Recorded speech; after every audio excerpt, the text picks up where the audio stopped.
Welcome back to the decider. Game 5 in this semifinal match between Immortals and Cloud9. Immortals looking for their first ever North American LCS final. Cloud9 looking for their 5th here. Coming into this one, we've had back and forth games, 2 and 2, of course, and it's been a series that's lived and died by the top laners. Huni getting the most recent advantages here. Yeah, Gangplank got pretty fed, scales pretty well, I heard. Triple Infernal didn't hurt, did over 1,000 damage per minute. Absolutely massive in this game. Yeah, the damage share of 42.5% of the team's insane. game. That is actually insane. Normally when somebody is like popping off in a game, it's like, oh, 33%, they did really well. Yeah. Like, no, 42%, absolutely crazy. I expect there to be a lot of top lane focus in the picks and bans right now. See if they can secure a priority, but also maybe a counter pick. I was going to say, I think the question on a lot of people's minds was last game, where was the Gnar? And now I think that's the answer that Immortals is thinking too. Hey, they may go back to that Gnar that they had a lot of success with, and taking that off the table is one of the adaptations Immortals has made. And they have been quick to make a lot of adaptations in this pick and ban. And we'll see, of course, first pick Gangplank might be the order of the day. You've got other important champions like Taliyah and Rek'Sai, but we'll see what ends up being Tahm Kench, another one on the table. Vladimir, the fact that Immortals is banning it as the first pick team says they've got their eyes on bigger fish here, and yep, that's going to be gone, but it does mean Taliyah is up. It meant that they were able to pinch mid laners a little bit. And although Taliyah has not been the star in either of the games it's been seen in, it's actually both of Immortals' wins, right? Is Pobelter on Taliyah, and this is a champion that is traditionally perma banned out. I think it gives him a lot of pressure in lane, and it also, if you've been noticing how they synergize it with things like a pick, if a cocoon lands and then he is able to actually combo his E and W, it's so much damage across that member, and it just sets it up so beautifully. Also, just speaking of the wave clear this champion has, he can push people in so heavily, and one of Jensen's greatest strengths is his laning phase. You can negate a lot of that simply by just shoving in the waves non-stop. You don't actually have to deal with this back and forth and let him get these slow edges. It's going to be the goal here for Pobelter, who hopes to allow more room for his own team to make the plays. Ash the hover right now for C9. Tahm Kench, I think, also going to be very, very likely here. Ash perceived to be better than Jhin, and Tahm Kench has just been a high priority champion. It does give any jungler they want over back to the blue side, but it means C9 have their bot lane. It's what I was expecting them to do last game, and to Zyreen's point, it did force the Ashe on the other side, and Ashe arrows were pretty ineffective because of the Tahm Kench, but I guess they just did not feel like they were getting enough out of their AD carry as far as consistent damage. Wow. Unusual choice to make here, but actually putting in the Lissandra. That's a top lane Lissandra for a takeaway. And it's a blind pick top lane Lissandra as well. Certainly Gnar would have been one of the good matchups into it as a tank, and that's not going to be a possibility here. Echo is still available. It's something that Impact has prioritized, and Trundle, I think, matches up very well into Lissandra. You can actually just start to get to the point where you're just too darn tanky for Lissandra to really hurt you anymore. We'll see what the decision is going to be, and I think they will be selecting their top laner in this round because they almost always leave Jensen's pick for last. I mean, almost all the lanes are visible, and there's no more lanes to contest. Like, Immortals have grabbed their 2 solos and their jungler, and C9's just grabbed their bot lane. So there's no counter picking that's up in the air anymore. The lanes are visible. They're all known now. It's just make your comp work based on what you think they're going to go for. And they will, in fact, go for the Echo matchup. The Gragas in there as well, and the immediate lock. And yeah, there's the Trundle that we thought maybe could have been important here, but Adrian gets it for himself. Yep, I think you pinched that pool a little bit, but it doesn't matter. The Echo is already locked in. The Jhin Trundle matchup allows that curtain call to land pretty much guaranteed on that first shot, and then you just combo them together afterwards. One thing to the points made on the analyst test, though, Mark was talking about get Huni on a champion that scales well in all stages of the game, that can really take over in that way, and I don't see Lissandra in that manner. And although Lissandra is an explosive team fighter, it's not the guy that just dominates 1v1 and hard carries the team fights. You're the initiator, but then you need the assistance of the rest of your team. Yeah, it feels a lot like the Kennen where you want to get a good flank, you want to get right in the middle of the enemy team, and you have to survive by some means, but it's a really risky composition here for Immortals, and Cloud9 look like they have a lot of answers here too. The Syndra can wave clear up against the Taliyah and have a lot of kill pressure on her, but then at the same time, the Lissandra, you're up against the Tahm Kench. Yeah, I actually think I like C9's composition a lot more in this one. It's really well-rounded. I think that they scale well into the later stages of the game with both Ashe and the Syndra. And it's going to be a lot about picks, almost entirely about picks for Immortals. I feel like they must get the advantages in these flanks. They must get ahead and find these proper team fights because for C9, I think they're much more comfortable taking a traditional 5v5. Yeah, and C9, they're just going back to what they know, whereas Immortals, it's still a little bit of team fighting here and there. But you think back to the big hiccup for them in spring was their draft. They kept going for weird top lane champions, and they didn't adapt between games. They've adapted between games in what they've picked and the style that they've chosen. But in Game 5 here, they lay it all on the table, and this is what they have, is a very snowball-oriented comp. You have to win early, you have to run over this team, or you have to get backline picks. Well, that's going to be the goal then for these squads. And Immortals, known as an aggressive, fast-paced team. They are the highest combined kills and deaths per minute team in the North America. They're going to hope to play another hard and fast style with an early advantage. And now we need to see who is going to be our first North American LCS finalist for 2016 Summer Split. It's your last time to vote for your teams. Hashtag IMT win, hashtag C9 win. The people in the crowd are ready to go, and so are we for Game 5 of the semifinals. And it's been back and forth. It's been a hard-fought series for both teams, but right out of the gate, it looks like Cloud9 have a slight edge for their style. And then we get the sepia tone. And the wind out of the sails. Good thing I yelled all excitedly about this game starting. Now we get to wait a little bit. It was a hard act to follow. That's why I just like Yeah. a little bit balanced. Let it breathe. Let us all balance back out. And would you believe it? Audio issue is the story right now for Adrian. If this were last week in Europe, see you guys Tuesday. Hopefully not the case. That would be... It's too soon for you. Guys, it's too soon. It's caster curse. If I say it, it won't happen. That's how this works. I mean, just imagine, last week when they're like, "Oh, we'll be ready soon." Yeah, 3 days. So, that's the goal here. I assume it'll be sorted out without too much issue. It worked the other 4 days here, and I know we do have backups in the system. A chance is very high we'll get the game back underway pretty soon, but very likely not going to be an issue. But yeah, I do think that although it's been the story of the series, top lane, right? Yes. This is once again going to be so much focus on the top lane.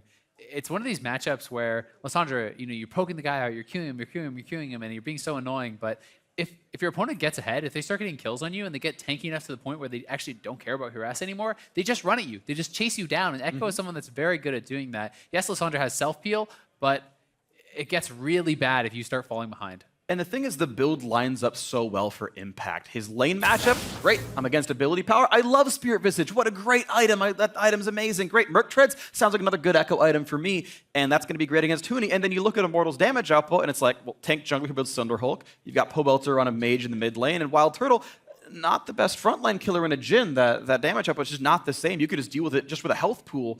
Impact's item build, I think, will be very easy for him. I think we expect to see a very obvious locket come out of Meteos or Smoothie very early on in this game, and it will be easy to withstand, I think, a lot of this mage damage from Immortals. Yeah, from a very just kind of textbook, standard look at these compositions type of approach, Cloud9 have a superior composition by almost all metrics, right? It's if Immortals have a lot of pressure from Reignover and they're able to pick up early kills in Snowball, and they have ways to just make it a nightmare for Sneaky and Jensen to actually do anything in this game, especially since Jensen does not have cleanse. Yeah, and it's also about roaming. It's about playmaking, right? Lysandra, get level 6, early TP bot. Pobelter joins in as well. He hits level 6. Weaver's Wall, join down there. You can easily have a 5v2 in those sort of situations. You can set that up, and that's how they can look to get those fights. It's a composition they're not going into this saying, oh, yeah, okay, guys, let's play it nice and safe, and we'll go to 5v5, and we'll fight them real fair. Immortals never plays that way. Exactly. They're looking to get odd man fights, and they have the composition to get it. So our ETA right now, by the way, is 2 minutes is what I'm told. Wild Turtle has left the game. He'll be rejoining soon, and we should be good to go.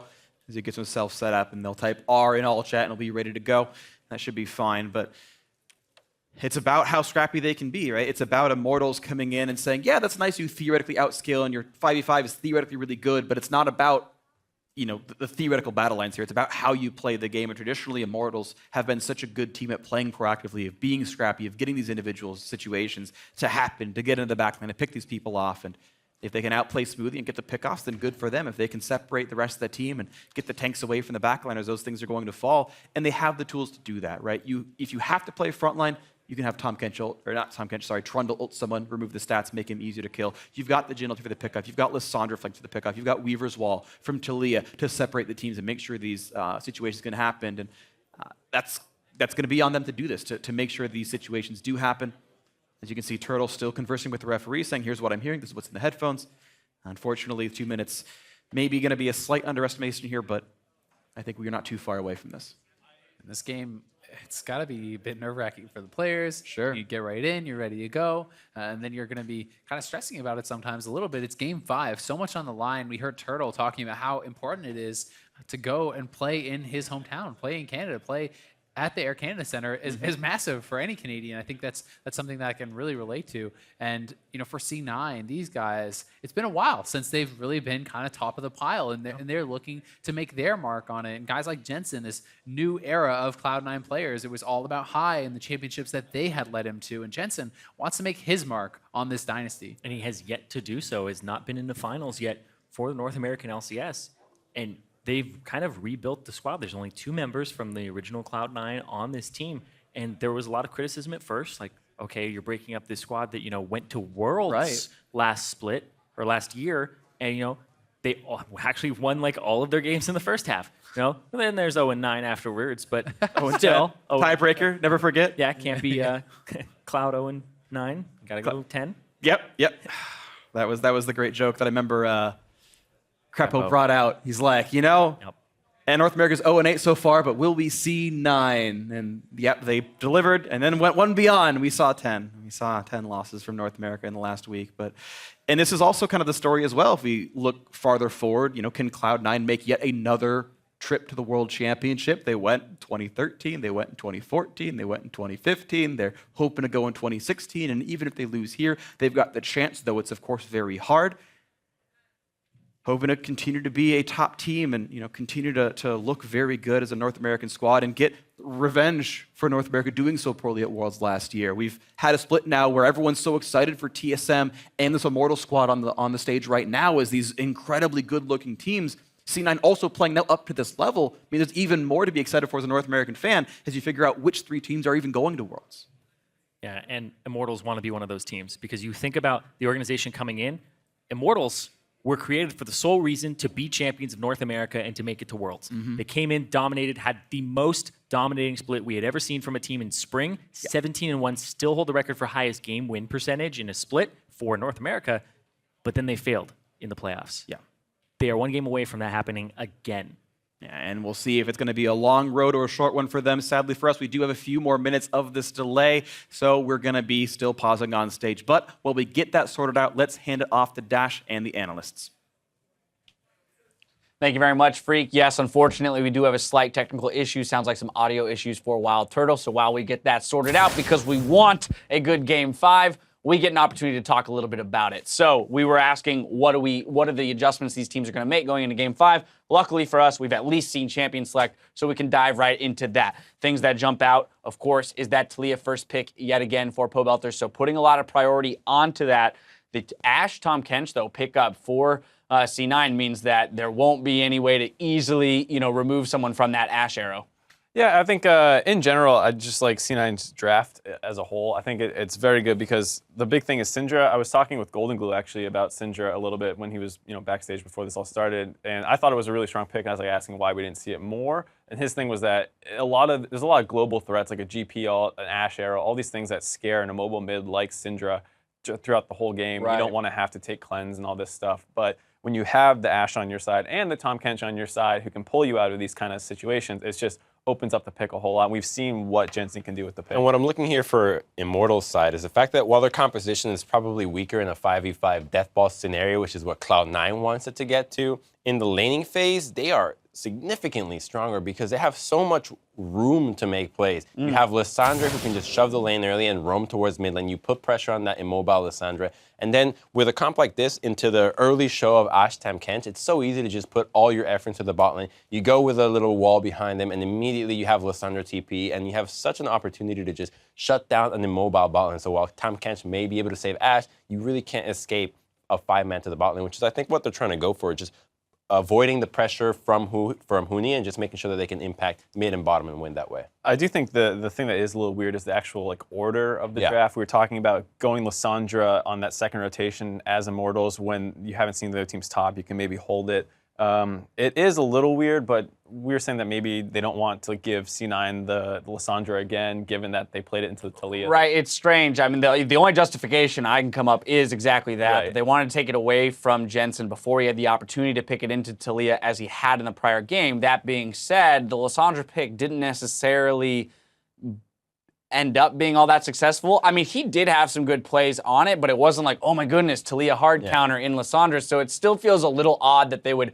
want to take it away from him that much that they're willing to take it blind in the top lane. Right. Well, I mean, yeah, exactly. Because it was like Taliyah was pushing Lissandra in the whole game. There were a couple of TP flanks or engages that went fine with the Lissandra, but it didn't seem to be a source of concern. And I think, opening the Lissandra up to that counter pick was maybe scary.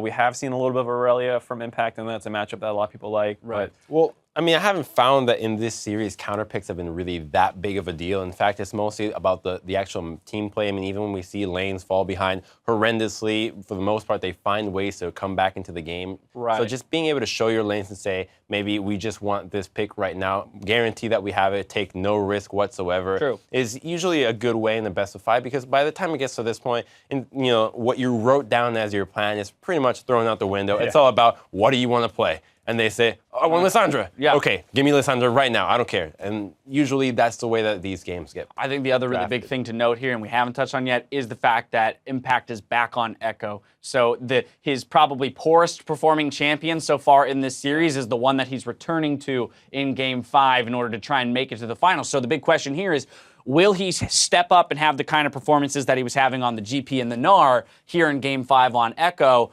Or is Huni going to have, kind of a run over lane here, having a much more aggressive laning champion than GP this time around? I think what's actually going to be more impactful is the Taliyah. We didn't really see that many big Taliyah ults in the previous game out of Pobelter, but this is potentially one where they're going to go really hard onto this Echo. But Echo is a little slippery, so if Impact can continue absorbing this kind of pressure he's been doing all playoffs long, it could work out well for them. If I had to guess what Immortals is looking to do here, it would be nearly identical to their plan from Game 1, in which they just invaded Meteos nonstop. They kept such a strong hold on his pathing that they were able to pretty much predict wherever he was going at all times. And they slipped up one time, which Meteos capitalized on beautifully. But if they can keep that up, I mean, the compositions are relatively similar because you have Taliyah, Trundle, Jhin, and then you have a strong early game jungler in the Rex and Lee, very similar. And then you have a matchup top that can just push and invade early on very well, strong level 6. So as long as they keep doing that plan and they don't give Meteos that window to slip in and get a gank going off, I think that they'll be able to get that early game advantage, transition into objectives, and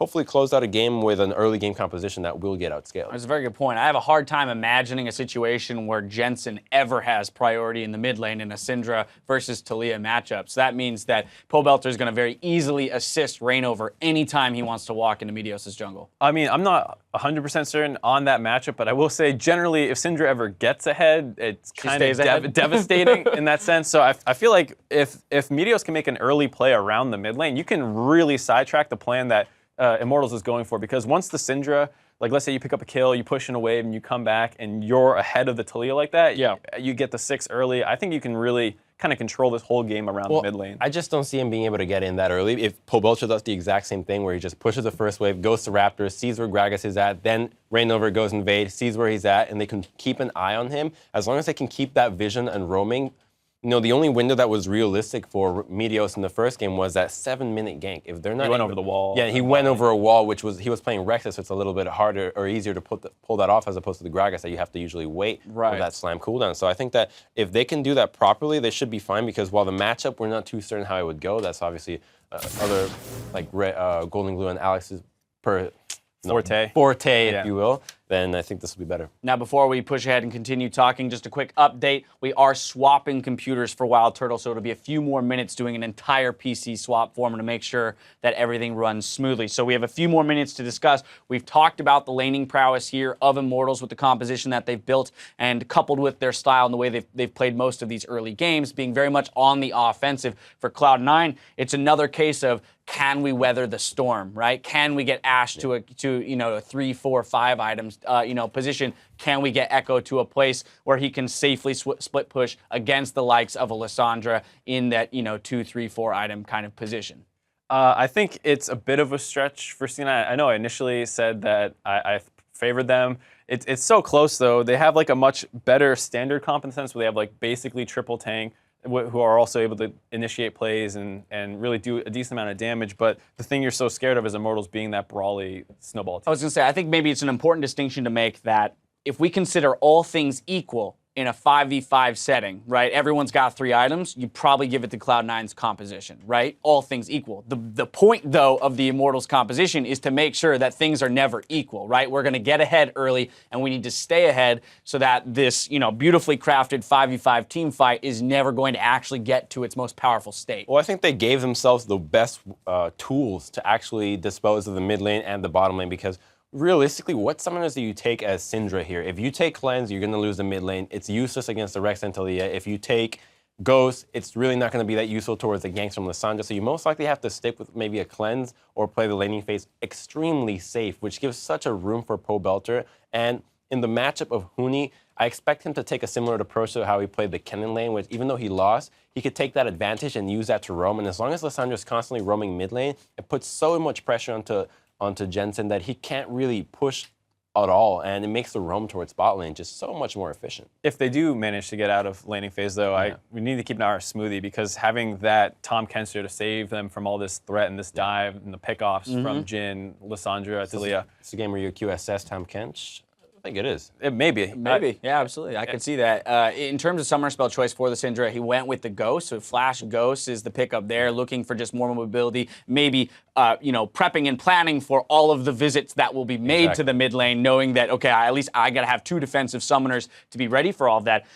We bring up the idea of the Tom Kench and safety from picks. Well, this Ashe, it's going to be the first time that we see Sneaky on it in this best of series. He's been playing the Sabres, been playing the Jins. Those are off the table for him this time around. I'm very curious to see how he performs on the Ashe in contrast to the way that Wild Turtle's been playing it in the past couple games. I mean, we know he has a good Ashe. We've seen him play it a number of times, and the only concern is what's going to happen, because it's like this thing where you have so many engaged tools, like a Jhin can start slowing you, a Taliyah walls you off, the Lissandra has a TP flank. There's so many ways for them to start this fight on Immortal's side, and it's really about, is C9 grouped up and ready for it? Because if they can disengage and peel, I think, we've said that their team comp's most likely going to come out on top, but it is a lot of pressure that they're going to be under. And I don't know if Tom Kench Ashe, as much as that is a pretty strong lane, can deal if there's like a 5-man play that comes bottom because Impact lost his TP early or something. Now, let's talk about the global objectives in the Dragon and the Rift Herald. We've seen Immortals have, at least more recently, have a little bit more control of those objectives. Just in general, you mentioned one of the reasons why you're predicting an Immortals victory is the fact that through all of the games, even when they're behind in gold, they've been the more active team on the map. Given these compositions, once again, we've talked about, well, Immortals is going to have more power early, perhaps. Does that mean that C9, once again, is almost praying to the RNG gods that 3 Infernals don't spawn in a row? The thing is, even if they don't get Infernals, you're hoping that you don't get Mountains or Infernals for Cloud9, for Immortals. Because if they get a Mountain Dragon here, that basically turns this pick comp into a one that can just rush Baron this fast. And it's going to be so difficult to deal with a composition that can just go over so many different angles towards you and just pick you off with the Trundle, with the Jhin, Lissandra. You pretty much have every way to pick you off. And if you get Infernal, now you have 4 champions that can benefit from the AD and AP, which is going to be even tougher to deal with. So as long as it's Cloud and Ocean, you're good to go. But if there's Mountains or Fires coming up, then I think Cloud9 really needs to step up their game and fight for these. I did just check. It's an Ocean Drake that spawned first. So we at least know that that's the first one. So a little bit of safety there for Cloud9 to get through the early games. I think I just got word that the technical pause on stage, has been resolved. So let's hand it back to the cat. Oh, maybe not. Yes, has been. So we're going to... Wait, what was it? Yes? We're going to the casters for Game 5. Let's go, ladies and gentlemen. Yes, no, man. It's up in the air, but we are here. Yes, we are ready to get ourselves into the game very shortly. I promise it's really going to happen very, very soon. And sadly for you guys on the analyst desk, you mentioned Ocean Drake. It's a chance it's not going to be the case because I was told not to, but I have to because guess what? Because you brought it You're up. going to have to remake the game, and there's a chance that they will keep the same picks and bans. It will be the same champions. They did not see each other on the Rift. There was no interaction, so the official rule for this is game of record. Nothing happened, so it's the same game. No new champ select. The same champs, same summoners, same runes and masteries. All that fun stuff is going to be identical to before. However, might not be an Ocean Drake. Yep, have to roll the dice again for which it might spawns first. We'll see. 25% chance that I could have not said it at all. But now I'm on record, so unfortunately this has just happened now. I would actually take the odds, 75% chance that you're right, though. Yes, I would too. It's much That's better. how odds work. So, okay. Honestly, though, that's going to be remade very, very soon. We're waiting in the lobby for that to start. So that's just going to be basically a quick countdown, the lock and everything. The 1 minute, swap time goes through, and then we get ourselves in. But yeah, hearing that the issues are fixed, we'll be getting ourselves into the game very shortly. And after hearing the analysts talk about that match and this game coming up, any further thoughts? I think a lot of it really does just come down to, we talked about it a bit, they talked about it on the desk, but how safe can Sneaky and Smoothie play without just forfeiting lane, right? You can't just give up a massive disadvantage for free, but you have to be able to play very safe. You have to be able to expect 4 or 5 man dives in the bot lane. This is what the composition is kind of crafted to do. And yes, Immortals can go for different things, but I think that's the clear target, and they must play safely and play around that. Yeah, and even though they have a Tahm Kench to get Sneaky out of there, okay, the wall. Exactly. The Trundle Pillar actually works incredibly well, and then when 6 comes out, you can actually shred through the Tahm Kench rather easily. And so if you're able to take him out, then you can kind of snowball that off and get the next person down the line. All right, well, going through on this one as the players get themselves ready to load into the game, we're quickly approaching that situation as the final locks come through and the 60-second countdown comes in. So we'll be back on the Rift in just about 2 minutes here. And yeah, it's a matter of, to boil it down farther and farther and farther, sniping the bottom lane, withstanding that, and getting to items for C9. Yeah, and you heard Crumbs talking about how Syndra would really want like a cleanse and then would have to give up pressure, but he's actually gone with the Ghost. You can't change your summoner spells at this point since he had gone with the Flash Ghost previously. And so now, well, how does he do up against the Lissandra late game? What ends up happening here? And he has to make good use of that Ghost dodging Talia abilities, or else there's a lot of pressure on him early. I think that this is the lane that you go for in terms of ganks. If you are Reignover, try to visit that Talia lane. There certainly is going to be some pressure, but having that Ghost allows them to be more aggressive in lane as well and to dodge those ganks better. I think the problem comes, like you said, when Lissandra gets involved, when Lissandra roams down. But I think it's a lot of confidence in Smoothie and his ability to save him from those ultimates. So it's showing a lot of reliance, a lot of trust on Smoothie on this Tahm Kench, keep them safe in those opportunities. And we'll see if Jensen's going to be able to do it, because he would love to smash lane. He would love to carve out his own advantage and take control, because he has not really been the guy to do it so far. And traditionally throughout the season, he has been. Yeah, and he's been heavily focused by enemy junglers, but also he's gotten a decent amount of attention, but he's been able to take over games. I mean, Body by Jensen is not immune for no reason. Yeah. I mean, he has actually been performing incredibly well last split and this split. Remember, he was on the All-Pro team beating Pobelter out in those votes in spring, and now he was 3rd behind Pobelter. Yeah.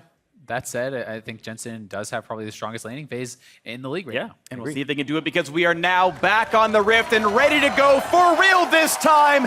Game 5 is afoot. Immortals versus Cloud9. A spot in the finals on the line.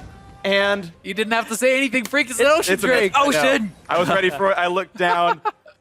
Just kidding, guys. We're here. Exactly the same game. We promise. We promise. We promise.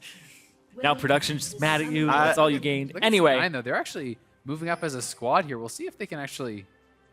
Is there any chance of a face check or anything crazy happening? Usually these players are smarter than that. Honestly, one thing to keep in mind is I think level 1s are right now in a stage of very low risk, because there's much less that you need to gain information-wise, since you expect the 2-1-2 bot lane. And so the risks are much less likely to happen. If you think about the Immortals' last few games, every time that they've started the game off, they've actually tried to invade. Wild Turtle tried to invade the Krugs from a sneaky route, went all the way around, and then tried to pick up one, and it ended up going to Sneaky. Game before that, they were doing Gromp. C9 had to ward in their river to see them coming, and it made them stop actually going towards that. So what they were preying on there was that Immortals would try to go for the same move. They hold around there, and then they just 5-man dive on whoever just tried to walk by to stop and jungle. It's very low risk, right? And if someone does face check, you get a first blood. Yep.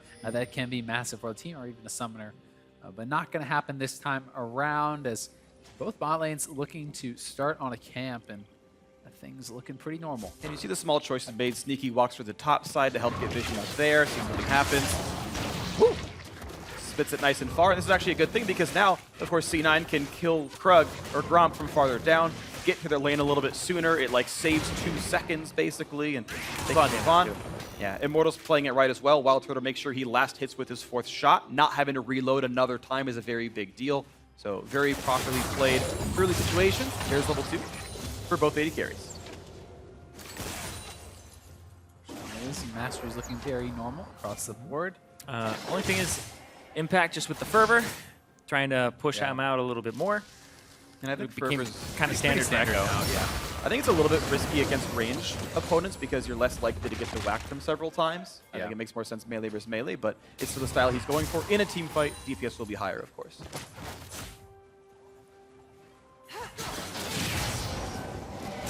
Really Nice chunk down there, yeah. Really aggressive here early on is impacted. A callback to last game actually, where he was doing very much the same thing. He was extremely aggressive, very confident, charging forward onto Huni on that gangplank and trying to really kind of get advantages. Speaking of advantages, Jensen doing good things against Pobelter in the mid lane. The Immortals mid lane are already out of his potions. He's chugged the last biscuit. Well, if Jensen does it a few more times, he's got to take an early recall. And keep in mind, neither of these guys have teleport, so getting back to lane is sometimes a slow process. Pobelter bringing Exhaust to try to survive the Jensen matchup because he knows that ulti's going to be painful. Nice, lands all 3 abilities. You can see just how good Jensen is. I love what he does. The W goes on the left side, the Q on the right side, and the E makes sure one's going to hit for sure. 100% chance of actually Yes, has landing no it there. smite. Oh, does get it. Auto body slam does it. Getting in, yeah. Pobelter has no more. Sorry about that. No more potions left, so he's going to be sitting down at that half HP mark. So he's incredibly gankable right now. Certainly is, but it's Reignover paying the most attention right now to that mid lane. Meteos moving up towards the top side where he had them pushing in and could perhaps be a little bit vulnerable. You see right now, the Meteors are getting it a little bit faster. Smoothie now in a bit of a rough spot, but they have to switch aggro back and forth while Turtle has to reload, and just damage dealt to both of them as the Immortals dual lane actually running out of health pretty rapidly. A quick teleport back into lane as Impact takes a Doran's Ring and wants to continue to push Huni, and I wonder if he can make it a bad recall. Actually, this is It's freezing towards Impact. It is. It is going to push towards Impact Huni, a little bit. So this is definitely kind of nice for him, and it makes Impact feel a little bit nervous to base. He doesn't want to lose too much. Maybe yeah, Huni. Yeah, sorry, my mistake. It's Huni. Feels like he has to stay around a little bit.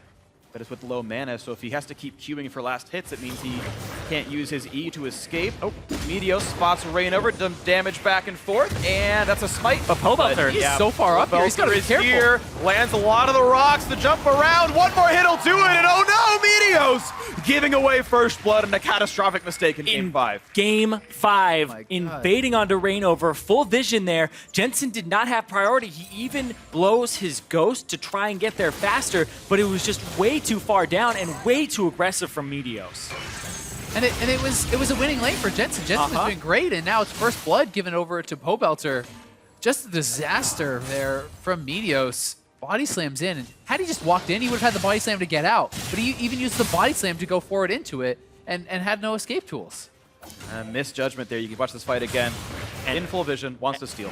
And even on top of that, it just gives blue buff over to Pobelter. Knockup comes through from Meteos. Pobelter is already here, ignores the wave, and then the flash comes through. And look at that, Turtle even tries to get a piece of that with his deadly flourish from the other side, but the exhaust slows him down long enough, and then the E just picks him up afterwards. Now Pobelter has a decent advantage now. Well, silly mistake from Meteos, but games are often decided by much more than that. But if Immortals needed to win the early game, it's a great way to start things out, absolutely. Yeah, no kidding. Level 6 now up for Pobelter, but Huni's teleport is down. Swifty Booth says the first buy here for Turtle. Going to be very low on that in-combat power. We'll be able to kind of move around the map faster, but always a buy that I feel kind of weird about. It was a super early back, too. Basically, Forced. he backed for it, was forced, and then Sneaky hasn't backed just yet either, so it is a little bit of an advantage right now, but as soon as Sneaky gets a recall, but that's what he's going to try to stop from happening. Meteos back to the scene of the crime. Well, it takes 3 of the small Raptors, 27 gold to Meteos. Thanks very much. It wasn't too long ago either. His chalk outline is still there. And to his credit, this time Jensen is here to help Yes. out, right? This is a safer invade, and you can't start to doubt what is the right play. Yes, he made a mistake the first time around, but this was an intelligent play. He steals away the camp, and he can't get scared off of the right play because one play went wrong. Yes. Absolutely. If it's the right play, but you just weren't in sync with your teammate, just go try it again instead of saying, you know, I'm not going to do that again because I don't trust you anymore. Yeah. And it means that despite the death, despite the advantage of the Pobelter got off the kill, it's equal experience for these junglers, both getting their ultimates at the same time, essentially. And even Jensen still up in farm right now. The gold deficit only 200 to 300, despite a 600 gold value First Blood. They're farming very well. I'm actually quite surprised that Meteos didn't try to play to the top side of the jungle because he knows that Reignover didn't take his blue and that Pobelter had gotten that blue. But hold on, Reignover's going to try to invade up here. And Jensen has inside track, but so does Impact to my knowledge. But no, actually Jensen doesn't. He got shoved in right then. He's coming first now. Ooh, neither of them have Smite either, but Meteos obviously doesn't know that. It looks like he's just willing to give it up, and now they are going to try to make this roam. See what they can get done. Now they have Jensen, and there's a ward keep behind, so Jensen can just abduct it with W.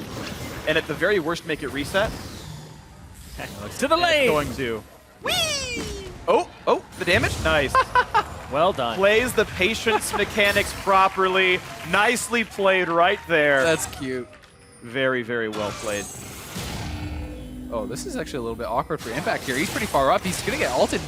Talia's going to come over, perhaps. Oh, he didn't go back either. They need to get him down low enough so that the ultimate will kill him. There comes the play, shoves him around, a bit of damage, but not quite enough dealt. Impact tanky with his magic resist focused build. You saw his first pieces, or the piece of a Spectre's Cowl. Why didn't Pobelter ult over the wall, though? Why didn't he come over? I don't know. A little bit strange. I thought he was going to come over for sure when the Lissandra ult got dropped, but decides not to make the move. Perhaps was thinking there was some sort of a counter gank in position, maybe a little bit nervous about making that move. I think it would have been a kill, perhaps. Yeah, you're right. They definitely could have dedicated a bit more, but not the situation they found themselves in. Impact just going to recall away. His teleport is up. We'll see if he uses it to rejoin the lane or do something else. Wild Turtle is level 6 on Jhin, so here comes the mid lane roam.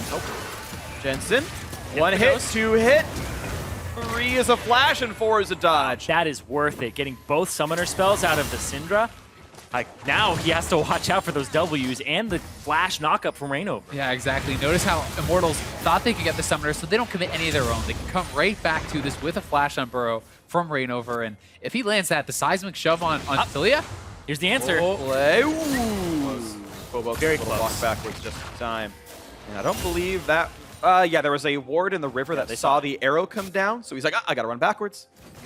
And Convenient time to go towards blue buff. I meant it all along. yeah, figures out the trajectory pretty quickly. It is a little bit risky to kind of do those side arrows. That's why, generally speaking, they look for those arrows after a recall. Shoot it straight down the lane, much higher chance of landing those. Speaking of landing, though, that's going to be a root on a Sneaky. Smoothie walks forward to, I guess, project some threat, lands a Tongue Lash. Sneaky forced to chug a potion to stay alive. You can see him going towards the Essence Reaver, and Wild Turtle once again building the cooldown focus build of what's going to be Essence Reaver first on Jhin as well. So, again, the rapid ult style. Yeah, look at all these wards around River and around Race. They know that there's a possibility of Pobelter just surfing down the bot lane, and they're heavily respecting that with all this vision. Well, you talk about what the analyst desk was talking about, where Immortals want to 5-man that bot side. Cloud9 have got that kind of covered right now. Once again, another reason that they're actually going to pink that bush, so there can't be a ward behind them. They're trying to cover all their bases. 3 pinks on this side of the map.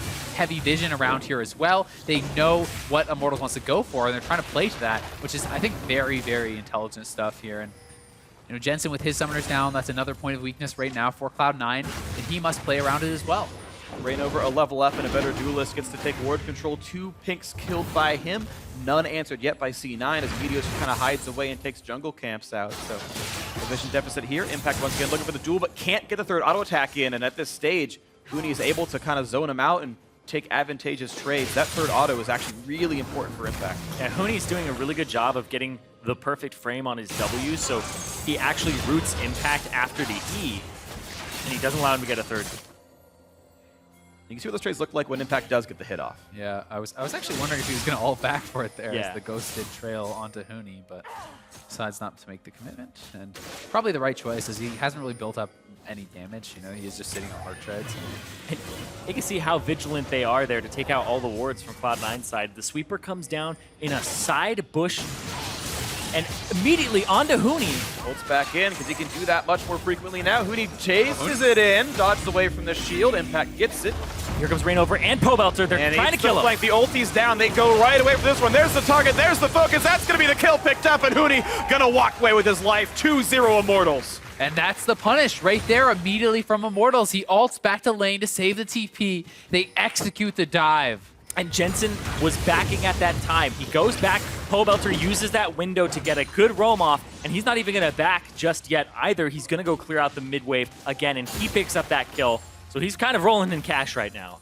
He's got a ton. The pieces of Morel and Omicron basically waiting to be combined here with all the money he's earned.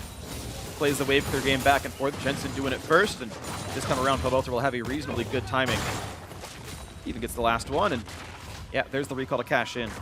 Interesting to see Pobelter with the blue trinket pretty early on here. He's actually using that to kind of check vision deep into the enemy jungle. And not something you see that often on a Syndra or really any mid-laners. Yeah, Jensen and Cloud9 in general are just being really vigilant about their warding and trying to keep tabs on Rainover at the least, but at the most, stop these teleport plays from coming through. But we saw there that the focus was top. Exactly. I mean, they have, to their credit, their bot lane has not died. You know, their bot lane is up in CS. They're playing safe, right?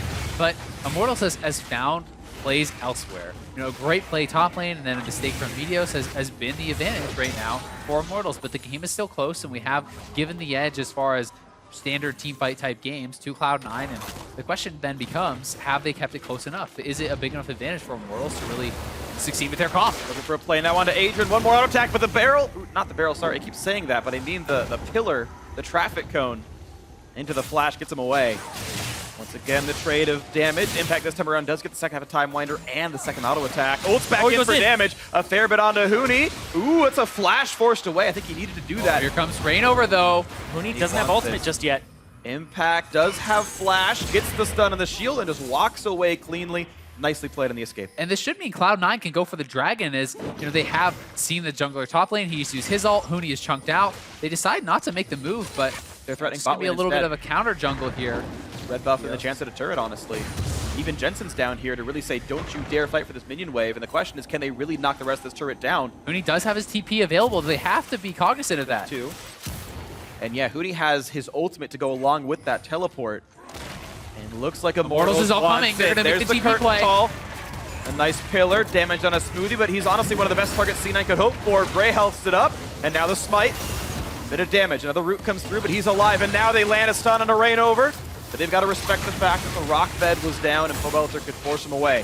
And it's also that Rainover has those Merc treads. No TP used there from either top laner. And Pobelter actually had a few seconds left on his Weaver's wall as he was approaching, so he couldn't cut them off right at the beginning. Yeah, decide not to go for that full committal, as you know, had Huni come down and not been able to get anything from it, they don't want him falling behind Impact. And Impact now with that cowl building very defensively, not electing to go for the early Trinity Force, just trying to pick up the Spirit Message as Freak assumed he would. Yeah, and it's going to make it very difficult to kill him a second time, but there's of course always going to be that chance.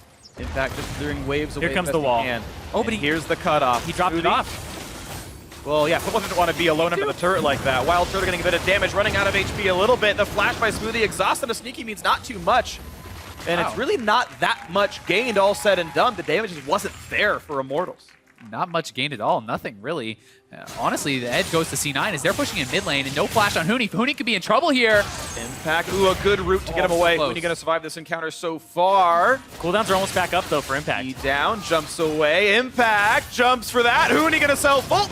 And a trade of spells, no surprise here. Huni had to stay alive, but it's running low as time goes on. Had that parallel convergence landed, he would have had the kill. It was a matter of inches, but Pobelter does lose his blue, and they get priority on mid. So a little bit of damage done there for the robot.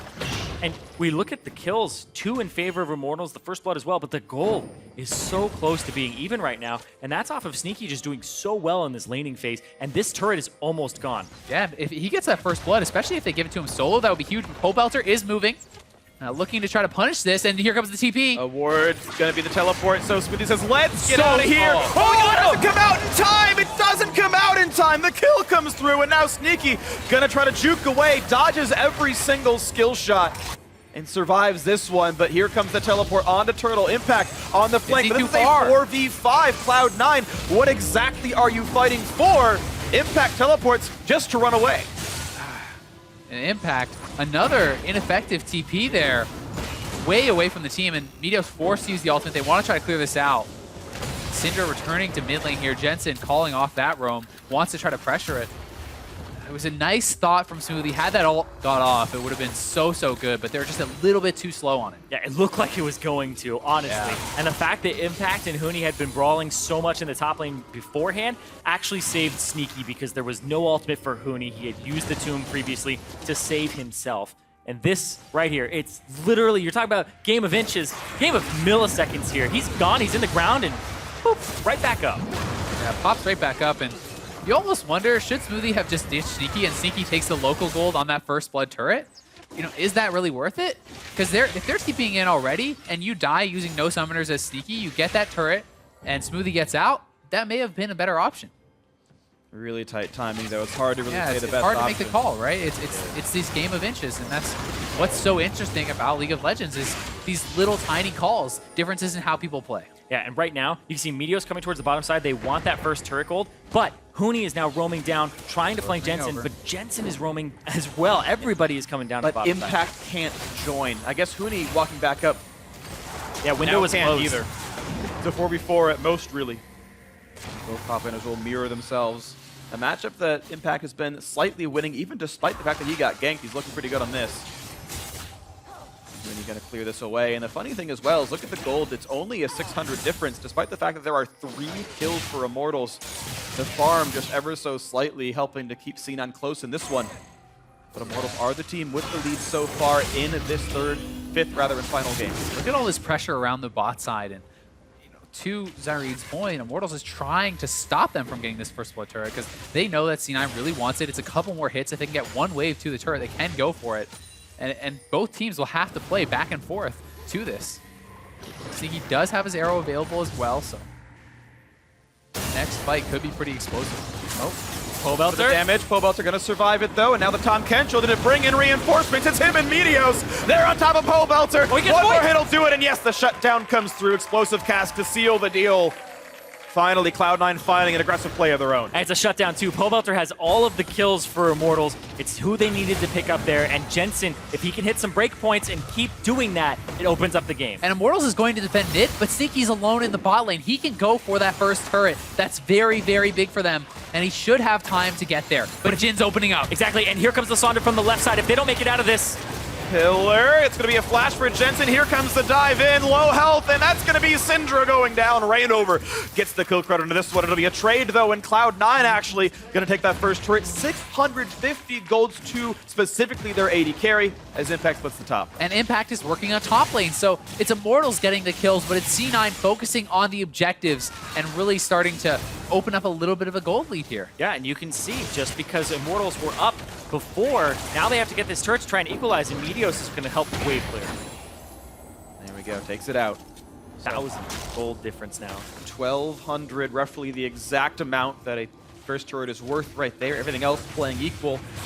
We'll see if the teams can trade back and forth for more objectives. Immortals feel powerful on the bot side of the map, and in fact, that's going to pay off for them. An early-ish Ocean Drake, 20 minutes in. And Infernal is the next one there, which they're saying on the desk, you know, you had to hope that they don't spawn triple Infernal or even any Infernal for Immortals, but if they're able to get their hands on them. May go for the dive, no flash on Huni here. I think you do. I think you're a little bit tanky at this point. Ooh, he's got no vision, though. If you look at that, there is no sight at all on the left side of the map, but mid lane also going down. C9 able to keep lane pressure up against Immortals. It's the Rylai is now done here for Jensen, giving them a bit of additional chase down. As you start to land those spells, you can pop the Ghost and really kind of stick onto your opponents. It's very annoying to deal with in combination with the slows from Tom Kench, the Q from Echo, the barrels from Gragas. All these guys can slow you. Makes it frustrating to engage and frustrating to disengage. Yeah, it's really hard to get away from them. And I think that all of these slows, you're just looking at, oh man, they're going to be able to chase you down. How do we engage? Well, it has to be that one hit. Huni has to get in there, and he has to be able to get a really good ultimate off. There's some other ways as well with Weaver's Wall and such, but it's really on this Lissandra to get those good flanks, get a key member locked up.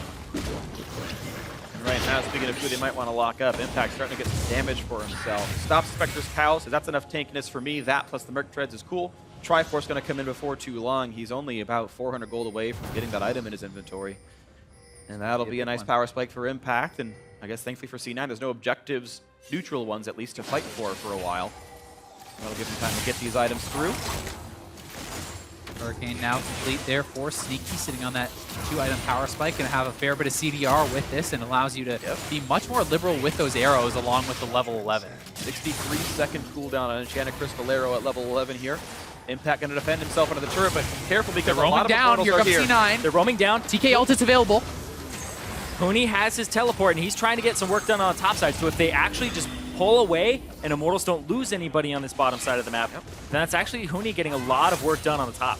And the nice thing with Ocean Drake being here is Immortals can take small scraps and lose a bit of health, use their mana liberally because it's going to come back very quickly. And so doing this more skirmishy style, if they can find smaller engagements, actually does play out to Immortals' favor. Game once again going to be a turret right back to dead even pretty much here. A couple hundred gold separating these two teams, and Impact holds onto his TP. I think that's the right choice. Oh! You get extra movement speed when you're on your work ground as well. Yep. Sneaky again going for those kind of horizontal arrows instead of just shooting it right down mid lane, which is much more what I'm used to seeing. And I think he's trying to kind of be a little bit more slippery about it, do it from an angle his opponent doesn't suspect, but it makes it so much easier to dodge. And if he does get one though, like, Pobelter's pretty much dead at that point. If you can stay out of exhaust range as Jensen and get your full combo from that distance. We'll see what happens. 600 gold separates these teams. As was able to answer the top lane outer turret. But Immortals really want bot lane to fall here. They're putting a lot of resources in. They're keeping Rain over here as a laner. Basically tried laning this, trying to lock it down. Pobelter, looking for the Weaver's Wall. TP coming in behind. Engage, here they go. Smoothie eats up the Ash, and they're trying to get away with this one. There's the cutoff. Smoothie's got nowhere to go. Can't spit Sneaky far enough, but he's got a flash to get away. Exhaust on a Pobelter buys some time. Hooting in the backline, taking a lot of punishment. Jumps over the wall, still goes down, never even ults himself. And Pobelter has to flash away. Gets tongue lashed, and another kill as Impact takes out the backline. Ash arrow lands on Adrian. Here's another dive. Impact gets his second, heals himself up, and now looks for Adrian. This is not a good spot for Trundle. It's going to be another one picked up. That's 4 unanswered kills for Cloud9. 4 for 0. They could head to Baron. Do they make the call? It could be risky. Rainover is still alive. 24 minutes in. It looks like that's where C9's going to head. Yeah, they're going to go straight there. They lose absolutely no one. Such a clean fight that they were playing defense on. And Rainover doesn't have his smite for a bit. And C9 are going to try to risk it to take the series. This are going to try to get an advantage and try to push it. I don't think his smite's going to be up in time. I don't think there's really anything Rainover can do, but he's trying to threaten. He's trying to make them pull off, do anything he can. We got to eat. Smoothie eats him away, pushes him out. He doesn't have a chance to spike even if it were up, and that's going to be Baron Nashor going to Cloud9. The lead, almost 4,000 gold as they retreat, and Immortals looks to re-engage. Proto Belt in, Hooney's and that was the flash as well. They're just going to walk out scot-free here. He's going to keep trying for it. He needs to be careful. Oh. Arrow's going to miss. Explosive cast bought a bit of time, and all he can take for himself is some Krugs. Poke from Wild Turtle. He wants in, doesn't go for it. Couple of snipes come through. Jensen's running out of health. Meteos tanks it. And really nothing good gained by by Immortals. Hoping to make top lane happen, getting what they can, but mid. Be careful. Yeah, they get the tier 1 mid, so they don't make it as big of a lead, and they get the bottom turret, so it's a 1.7k gold advantage in favor of Cloud9, but they get the Baron onto everybody. And here's the fight once again, opening up here, but it's Impact coming in from behind Turtle. He's able to solo him out, and look at this escape from Sneaky on the other side. Sneaky's able to get away, survive for so long, and it's Meteos and Jensen taking down Huni before he even uses his ultimate, so things are kind of going wrong on all sides, and once Impact takes out the backline, the collapse can come in here from C9, and they're really able to clean up. Yeah, the fact that Wild Turtle was not informed that the TP was coming in behind him, he spent so much time getting those last shots off. You saw him sitting there, and he's honestly a sitting duck. He is. And C9 looking to control vision around this Infernal Dragon. They have not really had great dragon control in this series as a whole, and they are looking to kind of remedy that, try to pick up an important one and take it away from their opponents, and looks like they will be able to do so. Yeah, really no answer here with Huni on the top side of the map. It would have to be up to Rainover, but Impact is going to cover some options. Yeah, no chance there for Rainover to steal that away, and Impact going to head right back up to the top lane. He's now getting a little bit ahead here of his opponent, building towards that Randuin's and getting pretty damn tanky. Quick clear in the minion wave, and you can see in the top right corner the track of how much Cloud9's been able to get during Baron. And keep in mind, there's 1,525 gold from killing the Baron itself. Yeah, they lost two turrets. Right, exactly. Immortals have been able to, as they always do, find a way to keep the aggression on, even when they're behind, even when it shouldn't be good for them. Quite a bit gained by Immortals here. Yeah, and you do have to worry, though, if you are Immortals, because these items that are coming through, highly defensive. Meteos almost has his Guardian Angel here. We're seeing more HP in for Jensen from his Rylai's that he's had. So Sneaky's really the only person that Smoothie has to worry about in terms of actually devouring. Yeah. So if you aren't able to pick off Sneaky immediately if you're Immortals, then the rest of the fight becomes incredibly difficult to execute.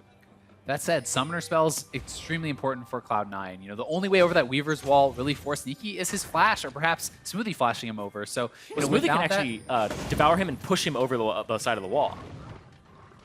I didn't know if the range is high enough for Yeah, that. I didn't know if it was high. You pop him out. Yeah, fair enough. Spit him out over, be like, Yep. ah, wait, Yeah. I'll come for you later. Well, C9 pushing it. Oh, they land the arrow on Hootie! That's Chain CC. That's a dead Lissandra. Down immediately. Impact gonna tank it up just fine. Ults himself back. Another turret picked up, and it's 4,000 gold, putting C9 ahead, looking for their 5th North American LCS final. And to make history repeat itself and keep Immortals out of the finals when they looked so dominant during the regular season. There's playmaking abilities involved here, ready to go for C9. Flash is ready for almost everyone here, and they can look for a dive. And Impact has his TP. He's TPing right now onto a minion to allow them to keep it up a little bit longer. Go, Snipes coming across, a nice 2-man stun, buys a little bit of time. Impact gets the shield and walks away. Last shot slows down the tank, but he doesn't care. One thing to keep in mind, Huni is almost up and has his TP, so Immortals on the prowl, and the Reaver's Wall is available. Will Immortals commit to a fight here? TP This will be the huge. tunnel. C9 missing 3 ultis, and this time Pobota tries to lock them off, and he's going to separate split. 3 of them. Here comes the battle. Huni home guarding in. Reignover tanks the damage. There's the flash there on Sneaky. A lot of damage dealt, but he gets eaten, and he's going to stay alive for now. Impact finds time in the side. Huni gets a lot of AoE damage. Impact on a turtle. Wild Turtle trying to stay up, trying to kite away. He does fall, and the re-engage comes in. A double for Meteos. Reignover's going to drop to Impact. That's 3 already, and it's Immortals running out of teammates. The re-engage with Tom Kench looking for the ace as Adrian is the last one alive. Immortals only picked off 1. They lost this fight hard. A lot of that was Smoothie stealing Sneaky, and then on the opposite side, Impact is doing work. He's jumping onto Turtle, but then everybody is turning onto him. They section the fight into an advantageous numbers on the left side for them.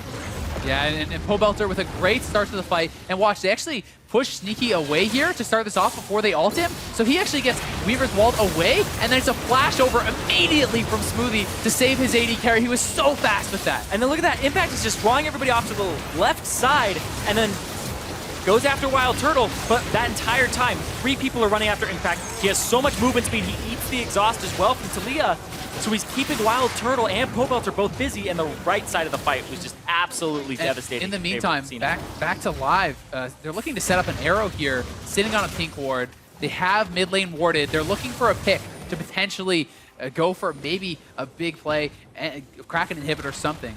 Yeah, no chance at a Baron. It's 1 minute, 20 seconds away, but they can certainly get a little bit more looking for a pressure. Looking for maybe mid lane. The top lane as well. Oh, the arrow! They got Pobelter. There's the knockback, and it's going to be the kill picked up. Meteos unstoppable. 5, 1, and 3.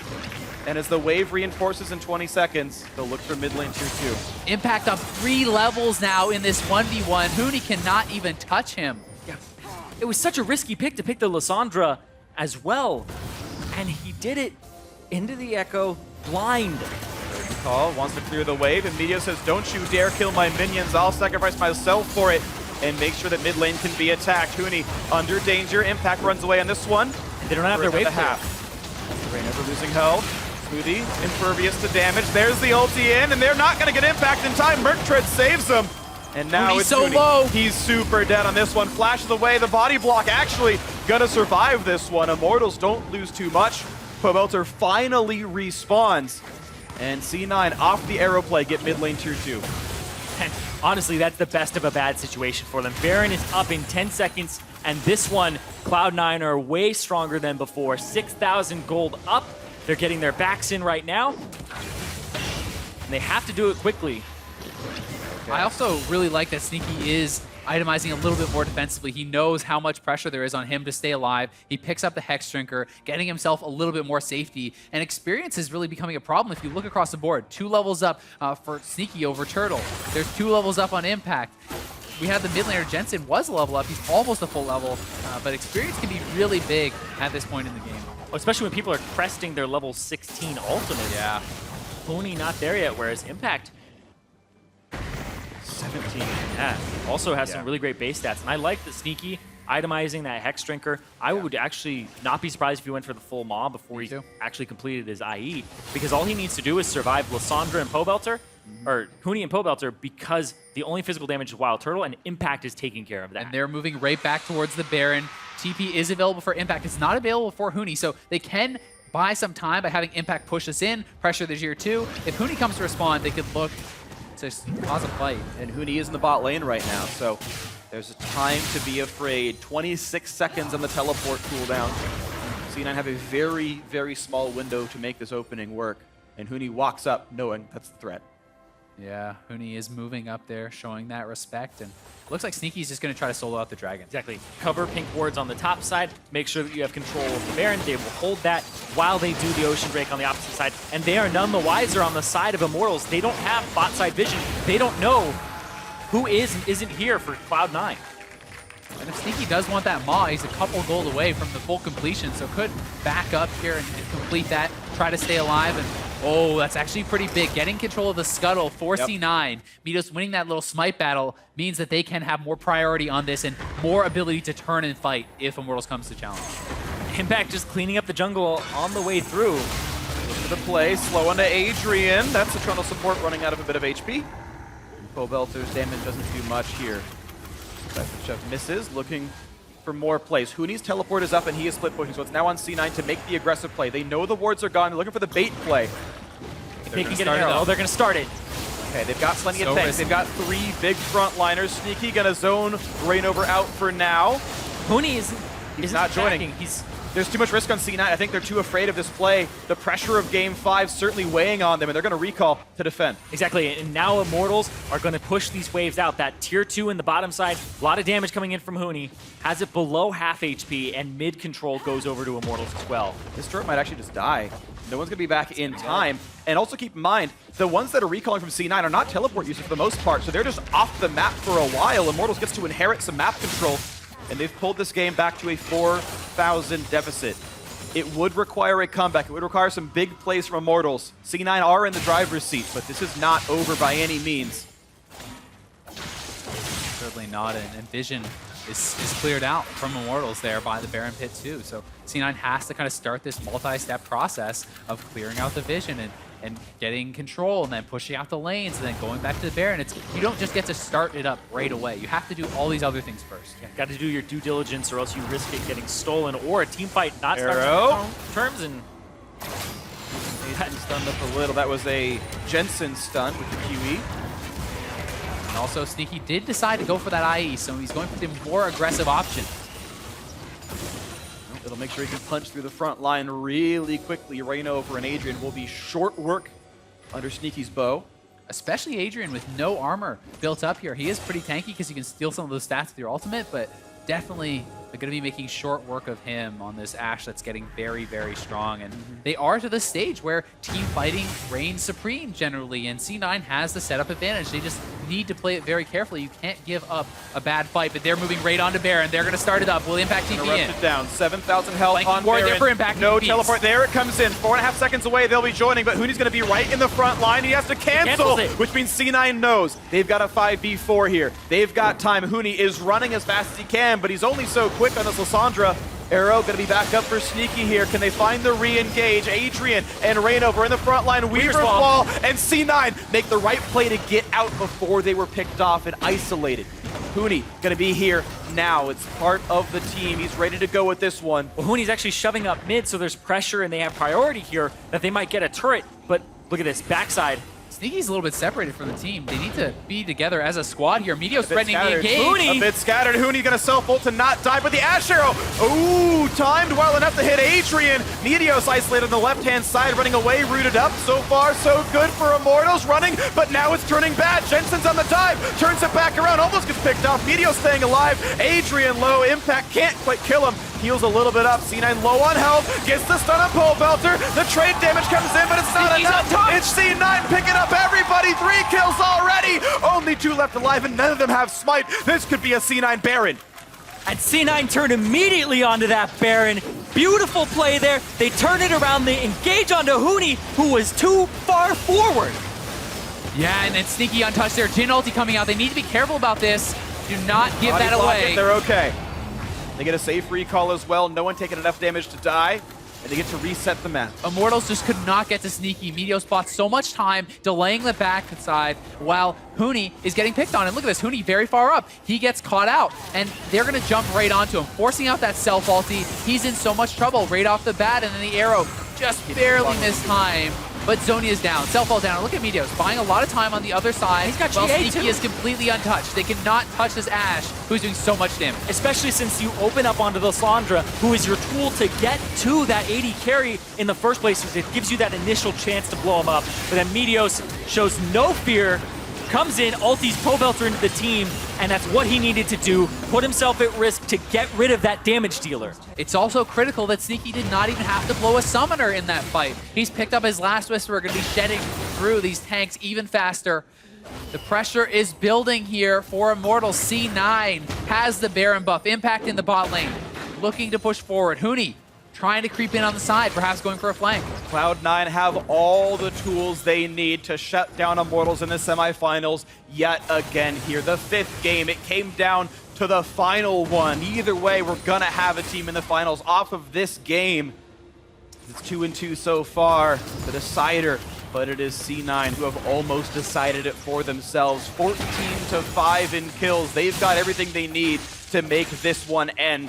Guardian Angels up on their 2 big tanks. Impact splitting the bot lane with a Baron buff, making it even easier. The reinforcements come to make sure this siege happens, and another turret is now picked up. 5 to scoreline here. Reignover barely escaped with his life, has to tunnel away on this Rek'Sai. Was the Ash Arrow used there as well? So. And the Gragas ult. And that's the good weak wall ulti. separating. Immortals need something big, but look how little damage they actually deal. It just doesn't matter. For 5 seconds, they're stuck and nothing actually happens. Huni splitting in the top lane, trying to get something back. He will knock down an inhibitor turret, and Impact will recall to defend that, but it is a TP deficit for C9. Huni can join, Impact cannot unless he ults literally right now, and of course he won't. And C9 have to back off. The Elder Dragon is available, but it's actually Immortals that crack the base first here in this critical Game 5. And they have priority. Immortals have priority. Impact's top lane, but teleport still down for 30 seconds or so. This could be a 5v4 if Immortals plays it right. Huni's running to get to the back line, but they're not kind of going in for the engage, even though most of C9's ultis are down. And Huni just walks through with wave clear. Yeah. Arrow back up now. All of the ultimates for Cloud9 back online. And they've all regrouped. The inhibitor wasn't taken, so there's no pressure on that top side. And Impact is also about to have his teleport, so he starts walking back up. 1 second, and the teleport is there. So that play is an option, and Huni can maybe react to top lane as Impact shoving that one in. Impact gonna recall, so we can home guard teleport back in. Elder Dragon. This is warded out. Immortals knows. Do they make the call? Impact is ready to TP. TP coming in from far. Here we go. This is going to be the battle. The stun into Reignover are going to lose a lot of health. They can eat him up. Impact in the front line. Gets ulted, but he just... Oh, he goes back to the base. It's a 5v4. Can Immortals even take the fight, though? They're running out of health. Adrian stunned up yet again. Plenty of damage on him. And it's not going to be any more picked up. Huni doesn't take the shot in. Impact way too deep on that TP. It was a 1v4, 1v5 type situation. They turn on him, and now the TP advantage goes back to Huni. If Immortals can stall this out, they can send him into the split push duty. Immortals have to play it smart. Reignover was able to heal and then ult right back into the map, and they realize, hey, we've forced C9 out. They've run away over our wards, and map control is ceded back to Immortals, who still sitting 6,000 gold down. It's not easy. But they've been able to trade tit for tat for the last few minutes despite this deficit, despite the gold deficit, despite the compositional deficit this late into the game, 41 minutes in. And this deficit is mostly 80 carry. Top laners are pretty even, mid laners are pretty even. It's just that Wild Turtle being behind Sneaky by a decent amount now. Okay, and change. But Wild Turtle is crucial because you want to build MR against this team, but he's their physical damage. C9, they have the arrow ready. If we see Huni show top, they have to back off or they have to hard engage, and this is where these tough choices do come in.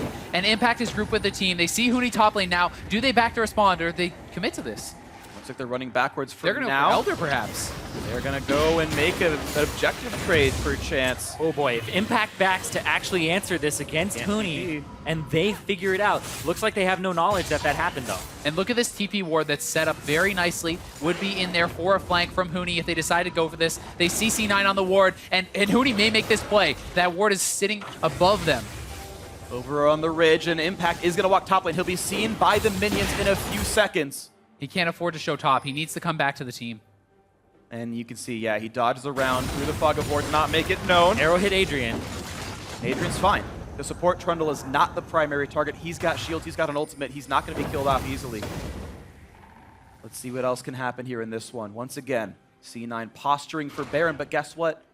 Rift Scuttle was taken by Rainover, so it's in vision. They can't clear it away until it times out, and that takes over a minute.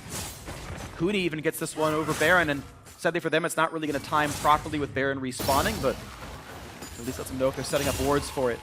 Jensen gets a scarce few seconds to wave through in the bot lane, but he can't stay for long. There's so much threat with Weaver's Wall available with Curtain Call up. Both these teams can engage from across the map. They're pinging onto Huni. They want to go with the Tom Kench ulti. They do have that available. Impact's going to chase after him. They decide not to. Oh, he calls him on it. Slow, looking for a little bit more, but the reinforcements have arrived, and Huni will get to walk back toward his team. This Lysandra 1, 4, and 3. Not the best scoreline, but his team is losing in general, so can't be too mad about that. Big part of C9 right now is Smoothie and Sneaky. Meteos is coming from behind. Full belt is up. And Impact found Huni again. Adrian here to help. They're jumping over the wall, trying to stop Impact. Meteos shoved back. And Immortals are able to run away, licking their wounds. 30 seconds on Baron. They ping onto the Elder Dragon, though. They want to try to move over to that side. Will they be able to actually have enough time to do so? I'm not sure. Impact almost has his TP back, though. Still a very tight game. 6,000 and change. The lead still. Curtain call on a sneak. Call. Sneaky. And teleport from Huni. Hit once. Dodges the third shot, and the final one tanked up. Huni's There's the teleport flank. Stuns they got a pole belter, but he gets stopped up by the wall. The assassination still going to come through. 5 versus 4 in favor of Cloud9. Huni's trying to cut the wave, and C9 is just going to move towards Baron. It means Baron, but not the game. 50 seconds on pole belter. I don't think Immortals get to fight for this at all. It's too risky. I think you lose the game in a team fight here, but they're going to try. A lot of AoE with this Lysandra. Can Huni come up big? They need him to now. 1,000 health on Baron Nashor. C9's going to peel. And they will not take the smite fight. They respect Rainover too much. Baron's still dealing damage to Meteos and Smoothie. Yeah, there's not enough damage here to actually Impact get looking through for the Huni. DAs. They're going for the kills instead. They know you can't fight this 5v5. There's only 4 alive. And Huni self-ults to buy some time. But guess what? There's Guardian Angel. He flashes over the wall. Can't get the kills. Jukes back over. But here comes Jensen, and Huni will die for this. There's no chance to get away. That's 2 consecutive kills now picked up. And Smoothie looks for Rainover, who flashes away and stays alive. Meteos still not losing his Guardian Angel. Even the low health tanks aren't actually dying for Cloud9. And Meteos, after giving up first blood, has 7 straight kills on a godlike streak in this critical game number 5. Did not let the pressure get to him. The guy came out of retirement, was streaming, and look at this. The arrow onto Poe Belter. Arrow from Sneaky into the Achilles heel of Immortals. The one place, and he misses at that time. This time Sneaky's able to flash. Seismic Shove does not set up the target, and he's just out of range for the last one. Nearly kills him off. Sneaky. What it'll do him? He might still burn down. It's close. from behind. Sneaky's very, very low. Here's the teleport. Impact onto Wild Turtle, and it's going to be close. Meteos loses Guardian Angel. Impact able to be focused on. Does not yet get the shield. Finally jumps in. Looks for Turtle. Ults back for some health, but he's still a little bit isolated. Bit more damage. Now into Poe Belter, and Jensen gets the damage. The Seismic Shove does not pick up any kills, and Smoothie takes his teammate back out of the jungle. Once again, 5v4. Sneaky is healing, and he will run back across the map. A full minute death timer for Poe Belter, so they have time to heal, regroup, and push towards the Baron or the Elder, wherever they want to go. Massive wave building in the bot lane, then Immortals will have to answer, and they have no TP. And they just used the Rek'Sai ultimate as well. That would have been how they cleared out. He's so concerned with the Scuttle Crab, but Jensen is there. Yoink! That's going to be more. You have to be careful. Arrow is available. They're going straight for the Baron, and the bot lane will not be answered. Don't have the time to get it there, and C9 are looking for the jugular right now. No mid laner. Immortals Huni 4v5. on the side. Huni looking once again. No flash up, no chance. Rainover's no fine. That's picked up. Rainover now isolated. Curtain Call comes across, just gets stunned up. They don't find a whole lot to do, and that is Rainover going down. 5v3, Powelter respawning. Cloud9 with a lot of control. Are you kidding me? Immortals are right on the brink of history repeating itself, and the Elder Dragon is up. Huni is trying to go for that top inhibitor. Yeah, Huni's trying to go for the trade, but this is a massive wave here. Pobelter are doing a good job to clear it out. As C9 is pressing. They want blood.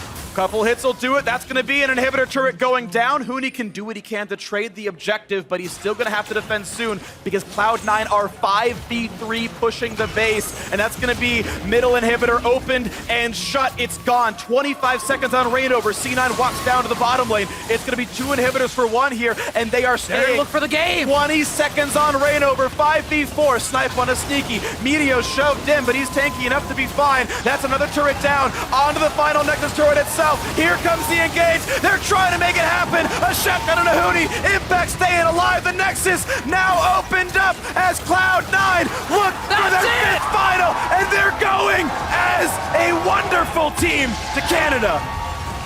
Cloud9's 5th appearance in the finals, but the first for Jensen and the first for Smoothie, who did mad work this game. Smoothie gets to return home. The Canadian going back to Toronto for the NALCS Summer Finals. Beautiful series. Cloud9 defying expectations. People were saying they're getting better. Together. They are certainly getting better. Impact, phenomenal. 5-1 and 10 on the Echo. Pulled a ban, played it a couple of times. The composure held by these players. And Immortals played them close, to be fair. But C9 was absolutely the better team today. This game was right down to the wire, but has to feel so bad for the Immortals players. 2 of the most dominant regular season splits in NALCS history, back to back, and eliminated once again, pulling up short and knocked out of the semifinals here, and just devastating for these 5 guys who worked so hard for it. And it becomes even harder for them to qualify for Worlds off of points. Yeah, difficult road ahead, absolutely. Of course, Cloud9 looking to make it for their 3rd. And actually, at this point, we will for sure have our first 3-time North American LCS. Actually, TSM has 3, I'm silly. But we will have maybe a 3 or 4-time winner here in North America. Cloud9 or CLG could get their 3rd TSM. TSM don't have a banner for it. Yeah, we took down the Spring Split 2013 banner, so I got confused looking backwards, but of course a heartbreaker for Immortals. And this has to be devastating because that top lane as well, Impact played to the win condition every single time. The pressure he put onto Wild Turtle in this game, the Gangplank performances that he had, the Gnar performances, Impact was on point today. I mean, #1 damage on his team as a tank Echo. I would hate to be against him. Is very impressive. This guy did it all for Cloud9. He gets banned. They blind pick his champions a lot of the games. They're putting him in whatever matchup. It doesn't seem to matter. He just seems to deliver.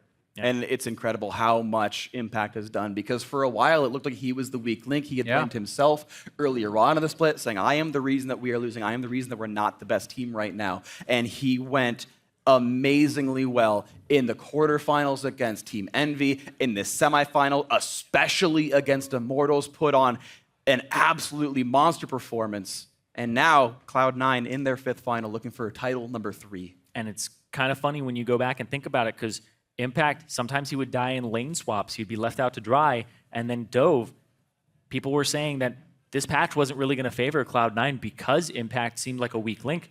But he seems to be showing up. He seems to play the one-on-ones, get solo kills, outplayed ganks in 2-on-1. He is buying his team so much. And honestly, it looks like, I said Season 3 Impact is back. He looks better than that in this series. The fact that he can take this much pressure, still perform, unlocks Meteos to really do so much work on other sides of the map to get deep vision, to be counter jungling. He always has pressure. He's just this rock from the top lane, and you don't even need to help him. Feels pretty good as a jungler. And they brought him onto the squad to do exactly that. And he wasn't meeting expectations at first, but if he continues to perform like this, then we might be looking at another best top laner.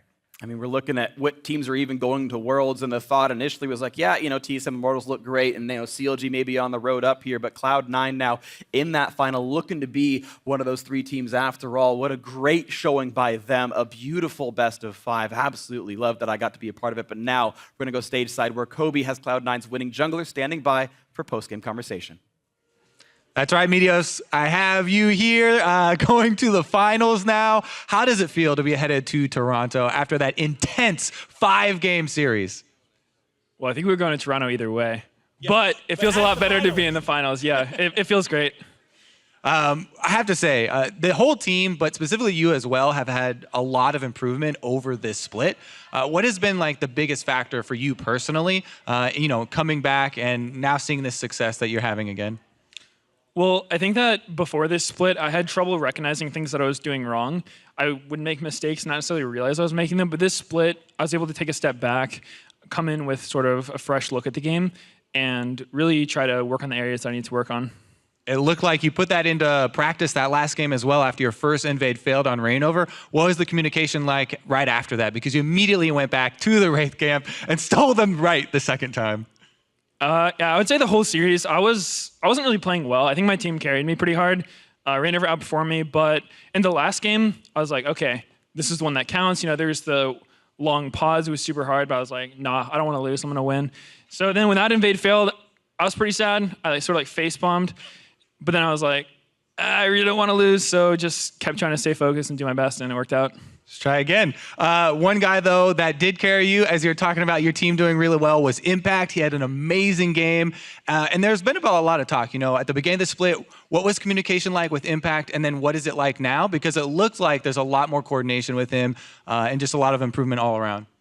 I think Impact's just a beast. I don't really see him lose lane ever. And he's put in bad situations a lot, and he always comes out ahead. So Impact's extremely good. As far as his communication, obviously English isn't his first language, but we can understand each other fairly well. We never really have issues. There's been some stuff here and there, but overall I think it's pretty good. All right. Well, good luck heading to Toronto as one of the final teams. We are going to send it over to the analyst desk now for a little bit of analysis. A little bit of analysis is just coming a your little way, bit. Kobe. Yeah, exactly that. But congratulations to Cloud9, who pull out the 5-game series, 3-2 victory over Immortals. That's a crushing defeat for them to have that repeat semifinals loss. But ultimately, Mark, you also reign supreme here on the desk, having the correct prediction for Cloud9 to win this series. Yeah, I had it right. Crumbs, who did you have again? I forget. Yeah, I was kind of thinking about who was going to vote the entire time. I was like, No, you were wrong. You were wrong. You said Simple. Immortals. I got it. There it is. All right, well then let's break this series down, because ultimately a fantastic victory for Cloud9 in what was a very exciting 5th game too, right? It wasn't one of those series where it comes down to the wire and then someone smashes somebody in that 5th game. It was very back and forth. Both teams had opportunities to get leads and come out on top. But at the end of the day, Cloud9 does it. And very much what you were talking about, the Syndra is like the one thing you were scared of for Jensen. He does lock it in this time around. The one thing I want to commend for Cloud9 is the intentional delaying of the dragon. Like, okay, dragon's going to take forever. We don't want to deal with Immortals getting an early dragon. First one's Ocean. Let's take it at 20 minutes. Let's make sure that all the dragons are delayed. And surely enough, next dragon is an Infernal. So I like the adaptation, if you will. We talked about the scariness of the RNG of the Dragons for Cloud9 in this game specifically. They were aided in that, being able to kind of stave off the aggression around the Dragon for quite some time, and ultimately then get to the point where they could have the proactive moves around that global objective. I think the big thing is that one dive that Immortals sent bot lane, that really big play, the biggest probably play of the game, because it just went so wrong. They got picked off all over the place, and that is really, to me, an issue when you pick this like global dive bot lane comp and then like you try it and someone's going on Smoothie, someone's going on Impact, and it was basically a mess. And the thing is, that's kind of the play that we addressed to be the focal point for Immortals during this game, and they just executed on it so late. That play should not have come at that time. It should have been way ahead of time. As soon as you hit level 6, everybody to the bot lane, make it happen. But unfortunately, they pull the trigger when Cloud9 has a lot of time to respond to it. They're already aware of the situation. They have TPs ready. The proper preparations aren't checked, and because the coordination isn't there, they also split up from the fight, making it so horrendous that it turns into a Baron. An aggressive move, but didn't do the homework to make sure that it would be executed on 100%. Now, before we continue here on the desk, Kobe has another interview prepped, this time with Wild Turtle, so let's hand it off. That's right. I am here with Wild Turtle. Now, you guys can still qualify for Worlds through either second place points or by working through the gauntlet, and you're still going to play in Toronto. So how is the team going to refocus kind of after this? Because there's still a lot of work to do. Yeah, we're just going to think about the future right now. Like, we're pretty crushed by the loss. Like, we didn't expect to lose here, and I think Cloud9 just played the better game today, and we just didn't play as well as we should have. And I feel like, yeah, I don't know. It's just really sad that we lost here. Yeah, it is unfortunate. Obviously not the outcome you wanted, but also about, the changes with the patch. How do you feel about the first turret gold and how it's really affected bottom lane? I think it's made the game a little bit more interesting, and like the first turret is worth a lot more gold, so it means like people are gonna have to contest a lot more and gonna play through bottom a lot more, and I think it's really fun to play right now. All right, well, good luck moving forward, Turtle. Do you have anything you want to say to your fans and to all the citizens of Toronto that you're about to go visit? All right, I'll see you guys in Toronto, but I'm not playing for first, unfortunately. All right, well, thank you once again, and we're going to send it back to the analysis. Thank you very much, Kobe, one last time. Getting to hear from Wild Turtle on the Immortals loss. I know it's a tough one, but first of all, a lot of respect to him for taking the time to talk to us after a stinging loss like that. Kobe did mention the fact that still very much alive when it comes to that race for Worlds seeding. So it's not as though this spells the end of Immortals' journey. And I guess I'll use this opportunity to let's talk about Immortals before we refocus on Cloud9 and what we would like to see out of Immortals as they do make that push for maybe the second or third seed for North America at Worlds. I think a problem with Immortals so far is that since they're so bloody, that kind of is an instinctual way of playing the game where you just kind of get a feeling for it and you just keep going for all these sorts of kills and skirmishes that happen around the map. But it seems that they're struggling with sticking to a game plan. When it comes down to here's a composition, here's what you have to do with the composition exactly, here are your power spikes, your windows of opportunity that are built into the comps, not just happen because you killed your solo laner, that they don't seem to know exactly how to pull these off. So I think that what they need is just a little bit more composure and pre-game planning, that they can have an outline for their games as opposed to just go in there and rough it out. Yeah, I would definitely agree with that. I think it's tough to be like, oh, they play so fast all the time, and then you reach playoffs and people just start playing slower. They don't make the same mistakes. The prep is way more intense in terms of like what you're expecting. Right. And just your overall mindset to the game is very different. And I think that can hurt teams that capitalize on mistakes as well as Immortals does versus, I don't want to speak too soon, but TSM in the regular season often had these like man advantages that they created through pressure and rotations versus man advantages through just solo kills and things like that. So I think moving forward, they have to get more along the lines of having a really distinct game plan and following that versus winning some fights. And I think it kind of showed itself, particularly here in Game 5, that it seems as though a lot of Immortals' game plan, for example, is that when things aren't going their way, it becomes very much throw everyone into all three lanes, push the, the reason why they have so much minion pressure all the time is because they're always in the side lanes pushing, but it feels like that seems to be now maybe one of their only tactics in terms of spreading out the map and actually creating those 2v2s, 3v3s, and whatnot. To be fair, I think Cloud9 did not manage the waves very well throughout the entire series. They usually lacked the actual pressure first, even though they had winning matchups. But as you mentioned, Immortals was there to the waves first. They did almost always have 3 people farming a lot of times, and that's why they're able to keep up the pressure and kind of control the tempo regardless of the gold differential. I mean, we saw like 7K behind, and they're still able to defend the Baron, which should not happen at that point. But, I mean, the cohesion that is necessary for not just to have pressure, but to look for an actual plan to, hey, we're 7K down, but we have to take this fight right now. How are we going to pull it off? We see TPs in odd places. We don't see the coordination that's necessary to attack from multiple angles at a time. And just communication and kind of, I guess, being in the position where you're behind is not something that they're very much used to. So this should be a good thing for them. And I think another thing, too, is potentially their drafts. I think they're always a team that has been a little loose on the drafts where they get away with some things that they really shouldn't be able to. And especially in their prep, when we heard last split that they played like 1 million games of Lucian top and they didn't really branch out a ton in preparation. I wonder, I don't want to say this is like the truth and what happened, but they seem to get crushed with that Rumble ban. As soon as that Rumble ban came through, Huni really seemed to not have an impact until he got on his GP game. And then after that, once again, the other champions didn't seem to be working that well. Lysandra basically just got bullied by Impact for a large portion of that game. Sure, he had some pressure at different points, but he didn't get anything done that was very notable. And on the other hand, like Impact was basically soloing out Wild Turtle every fight and drawing a ton of focus. Well, they've got a week to kind of shore up those weaknesses and play in that third, fourth matchup. Of course, we don't know who they'll be playing yet, as TSM and CLG have to play tomorrow. I now want to refocus on C9. While Immortals did have the wave control, for example, they did not have control of the fights. And we saw that very early, well, not very early on. We saw that kind of through the mid-game. 23 minutes into the game, 4-for-0 for Cloud9 here near the Drake. Starting in the blue, jungle in the bot lane, moving towards the Drake. And Cloud9 this entire game has had such good vision in the bot side, and this is just so forced. You're immediately tanking turret aggro, and they're not coordinated because you see Lysandra's going to TP down here, but she's going to go onto Meteos instead, where the focus should be everybody on Smoothie, and they just don't go for the actual right target. And you have Impact in the backline. Just Wild Turtle can't deal with this. You cannot fight. Jin cannot deal with Echo pretty much any stage of the game, and he just does such a wonderful job of making sure that the backlane is zoned out. And if you're any character and you've soloed out the mid laner and AD carry, you pretty much did your job phenomenally.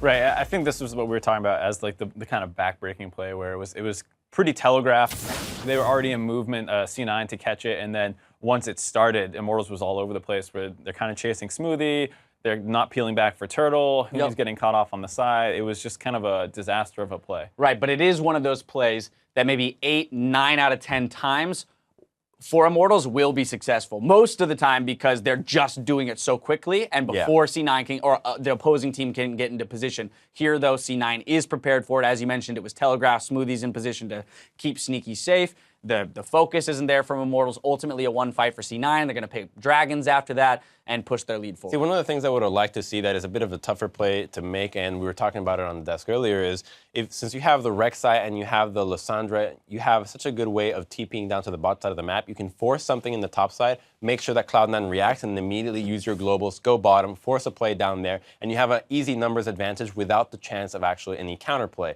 And that's an easy way of breaking a kind of the defense that Cloud9 had mounted, because they did a really good job of making sure that the entire river is warded. I mean, at some point, I think they had like seven wards in the bot lane. and a scuttle crab. Literally river, just to make sure that nobody's going down there. Right. So they were very aware that that was the game plan from Immortals, and maybe Immortals wasn't aware that that was their own plan. Yeah, one can only assume, right? All right, but that brings us to this 29-minute replay that we have. 4-for-1 for Cloud9 in the top lane. Another big one. This was once again off of Immortals' aggression here, looking for the fight, but Cloud9 will win it. You see Smoothie very aware of what his job is. He's desperate to get over to one of his carries. He's able to flash onto Sneaky, spit him back out. And then this is what we're talking about, where the backline of C9 is relatively healthy, while Impact is just soloing out Immortals backline. And so Turtle, man, is just, he's got no options. There's no one peeling for him. It's just an echo on your face and no one cares. I mean, they were able to get the Syndra, but the thing about Syndra, she's almost always willing to trade her damage right back, and because the no self-ult from Huni, I think he dropped his combo on him, and then the one that he does ult in Sneaky just gets pulled away, and it was just another fight where they didn't seem to have like everything layer properly. Instead of a self-ult from Huni to stall out that back line and then get more combos out. You know, the crazy thing is, if they had just focused Impact, they probably would have been able to just trade away a kill and slowly crawl back into the game. Constantly killing the guy that's solo diving in your backline 1v3 is a pretty easy target when you have so much TC to layer between Liz, Jin, and Rek'Sai. All right, well, now it's time to crown the North American LCS Player of the Series. And after that last game, Irene said Impact looked better today than during his Season 3 championship run. Now, the honor is going to belong to him. We can debate that statement, but he is picking up Player of the Series honors here. It's important to note, though, that at times throughout this series, all of the players on C9 did step up in ways, but Impact here in the games that they won definitely shined. And he got so many advantages on his own in the top lane. Whether it was a winning matchup or a losing matchup, absorbing pressure, creating advantages on his own, getting TP advantages, getting just so much on the map. While his TP plays weren't really the best, the fact that he was able to just put so much pressure on the map and kind of distract Immortals and throw them off their game, because usually they just say, all right, snowball top, win the game. Okay, you can't snowball onto this guy. Well, I think the thing is, like, the way that Huni Rainover generally worked was through snowballing a topside matchup or something. The fact that they never really got that going throughout this entire series was a big problem, I think, because that's just kind of how they're used to Huni having pressure and being able to do whatever he wants. And the one Riven game where that happened, it's just not a great pick for the comp overall. So he wasn't able to translate the Riven solo lead into a team setting. So I think the fact that Impact could deal with that much focus and pressure for the entire series was kind of what set his whole team up to win. Right. The other things that I love about his play in this series specifically is the fact that he's won across 3 champions, right? So he won with 3 unique champions, which bodes well moving forward, as well as the fact that 2 of those champions he sustained losses on before winning, which means that as a player, he is very comfortable having a bad game and saying just as quickly, I'm okay with playing it. We had questions around the Echo performance and picking it again when Shen, for example, was on the table. But he says, nope, it was a bad game. I have a mastery of this champion. I'm willing to play it, pulls it out, and has his best KDA in that 5th game. So I think that is definitely a big thing for Cloud9 looking ahead, to know that he can play across multiple styles of champions and play them well. Right, and I think it's important to point out this really was kind of a team victory. Multiple different players had their kind of bright moments. Smoothie was someone I think I didn't see like a major mistake from almost the whole series, so he was consistently doing exactly what his team needed him to do. Jensen had some big games. Miki's arrows that final game were really setting up a lot of plays, particularly picking around the map that just create those small advantages that, you know, snowball the lead maybe a little bit extra of 800 gold every arrow, and that adds up. And Meteos, he dealt with pressure very well. We talked about in game 1, 7 visits into his jungle by Immortals in the first few minutes, and yet he's the one who gets first blood. So fantastic play out of him. You mentioned Smoothie just being ultra consistent. It's hard to shine as a support, particularly right now in this meta, and there he was time and time again, keeping his carry safe. Jensen, I'd say of all the players, was the one that most obviously had good and bad games, right? We saw, of course, good play on the Syndra, but some struggling on the LeBlanc, for example. But all in all, I think a huge team victory for Cloud9 here. And with that, let's go ahead and take a look at the updated playoff bracket. Now, 6 teams entered the playoffs. Now, only 3 remain. Cloud9 defeated Team Envy to move on to the semis and is now headed to the finals after besting our 2nd seed in Immortals. Of course, alive on the other side of the bracket is TSM and Counterlogic Gaming, who face off tomorrow in our 2nd semifinal series. The next saga in the TSM and CLG rivalry continues, with Doublelift and Afromu going head-to-head in order to lead their respective squads to another finals appearance. Let's talk about this matchup, gentlemen. It's always exciting to see these 2 teams go up against each other, but it's a rematch of our spring finals as well as our summer finals. And here we have CLG, you know, making a run, trying to three-peat here against our #1 seeded TSM. I am always excited for El Clásico. That is such a great game to see, because you know that these teams take each other very seriously. There's legacies behind each other. There's so much on the line for each of these teams to actually prove whatever they're doing in this split, where the TSM is just saying, we are the best team in that North America has ever had. A CLG just saying, we actually know how to bounce back. I think it's very interesting because it does seem to be such like a David versus Goliath kind of thing, where you look at TSM and you're like, all their players are so good in lane. It's like only standard lanes for the first 5 minutes, basically. They obviously have great team movement, and then you're looking and saying, like, where exactly does CLG have? Where do they win this? Yeah, where's their advantage? And you would say, like, oh, it's in teamwork. CLG has ingredient X. Yeah. You're like, maybe coaching, like Tony Zixel is generally considered really good, and it's such a tough match to look at. But that's why I think it's interesting, because CLG kind of had this history of winning through teamwork. Yeah, and maybe there is a bit of an unknown factor, but for some reason or another, CLG has gotten the better of TSM in the last 2 LCS finals. So when you arrive at a best-of-5 series here in the playoffs, especially given the kind of that upswing of CLG, although it might be positioned as a David and Goliath story, there's a piece of me that wants to say this might be one of the closest series we've ever seen still. Well, one of the other things that I think is important to look at for maybe TSM's dominance is the fact that towards the end of the regular split, they did struggle with the meta changing a bit. And they had a lot of games that there were kind of a lot of oopsies. They were lost to P1, none sure what the meta stood at. And once again, even right now, we're seeing teams all across the globe trying to figure out the meta. Nobody has really found the exact way. There's so many picks all over the world that are valued here but not valued over there, that I think that once again, we're going to see a matchup where two teams just say, okay, maybe our style is better than yours. And that amount of research is going to be enough to catapult somebody to victory. Very much so. CLG, TSM, always a hype match. We don't have to do too much talking about it. That's going to do it for us. But stick around because in just 5 minutes, Facebook Live returns featuring a Q&A with Pastry Time, Golden Glue, and Alex each. So head over to facebook.com/LulEsports with your questions about life, league, and the mid lane. Now for myself, Mark, Crumbs, the casters, and the entire live broadcast crew, thank you for watching, and we'll see you tomorrow.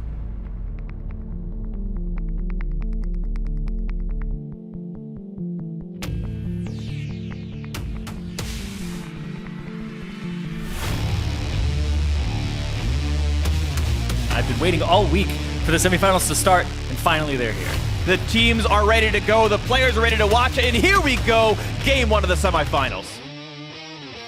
Not a chain still yet, but there's the collapse, there's the first blood, and Cloud9 get the first kill of the semifinals. Ooh, Cocoon lands on Meteos, that's gonna be dead Rek'Sai. Jensen's gonna be next. Great job, guys, good job. Can you go Nash? Can you go Nash? Let's go Nash, guys. Let's go Nash, no? 3 for 0, what a team play for Immortals. Chill. Fight slowly. We're gonna fight, okay? There, the dive back in, Smoothie gonna run down. Meteos gonna be next up, it's a 5v2. Jensen gonna be attacked. Nice, guys, good job. Let's do it, let's go. Soon I'll be beating C9 on the Summoner's Rift. Oh, you're actually hella good at... Oh, go Nash, go. Get it. Oh my god. I'm here. No, it's fine, go mid. The problem is their health bars are low. Sivir ulti. Here's the flag. The crit comes in for Turtle, the trade kill. I don't think it even matters. The next to South now under fire, running out of health, and there's no chance to defend it. Cloud9 gets the win, and they tie the series. What was Hootie thinking there? And lands 1 auto, lands 2 autos, 1 more will kill him, gets the boomerang. A beautiful solo kill for Impact. Are you kidding me, this guy?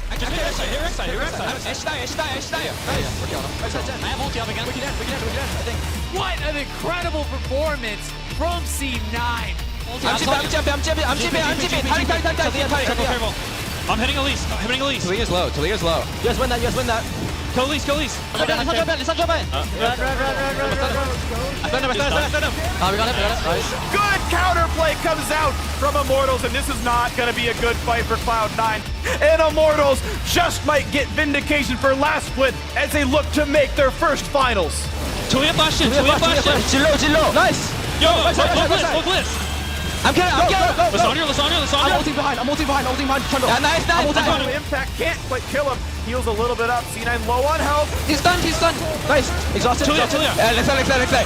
If we can, kill let's play. Nice. I got it. Nice. Cloud9 look for their 5th final, and they're going as a wonderful team.